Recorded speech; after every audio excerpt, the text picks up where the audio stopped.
মহিলাটি সত্যিই খুব চালাক ছিল। সে নিজের সোনা বাইরে বের করার জন্য একটি চমৎকার কৌশল অবলম্বন করল। সে ব্লেড দিয়ে সাবানটিকে মাঝখান থেকে কেটে ফেলল।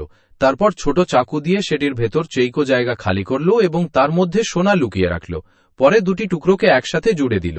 সে স্পিরিট ল্যাম্পে চাকু গরম করল এবং সাবানের ফাটলগুলোকে গলিয়ে দিল। অল্প সময়ের মধ্যেই সাবানটি একদম এমন দেখাচ্ছিল যেন কখনো কাটাই হয়নি। পরের দিন সে লিসার জন্য ট্রেনের টিকিট কিনল।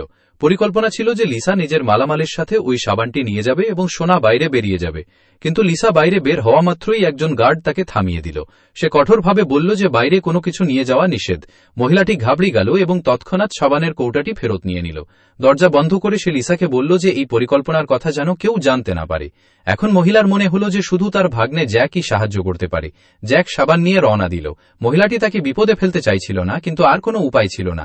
জ্যাকের পুরো তল্লাশি নেওয়া হলো, মাথা থেকে পা পর্যন্ত চেক করা হলো, কিন্তু কিছুই পাওয়া গেল না। শেষ পর্যন্ত তাকে যাওয়ার ইশারা করা হলো। তখনই গার্ডদের ক্যাপ্টেন মাইক সেখানে চলে এলো। সে জিজ্ঞেস করল, তুমি এতগুলো সাবান কেন নিয়ে যাচ্ছ? জ্যাক বলল, রবিবার স্কুলের এতিমখানায় পরিষ্কার পরিচ্ছন্নতা করা হয়, আমি বাচ্চাদের জন্য সাবান নিয়ে যাচ্ছি। জ্যাক ভাবল ঝামেলা শেষ, কিন্তু মাইক একটি সাবান তুলে নিয়ে ভাঙতে শুরু করল। ওপরের দিকে মহিলাটি সোনা ছাড়া সাবানগুলো রেখেছিল। তবুও মাইক বলল যে সে সব সাবান ভেঙে পরীক্ষা করবে।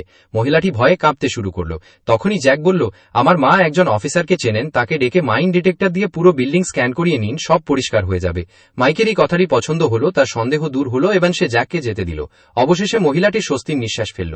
জ্যাক রেললাইনের পাশে পৌঁছালো। সে সাবানের ভেতরে লুকানো সোনার ইটগুলো বের করল। সেগুলোকে একটি টিফিন বক্সে রাখলো এবং রেললাইনের পাশে একটি পাথরের নিচে গর্ত খুঁড়ে টিফিন বক্সটি চাপা দিয়ে দিল।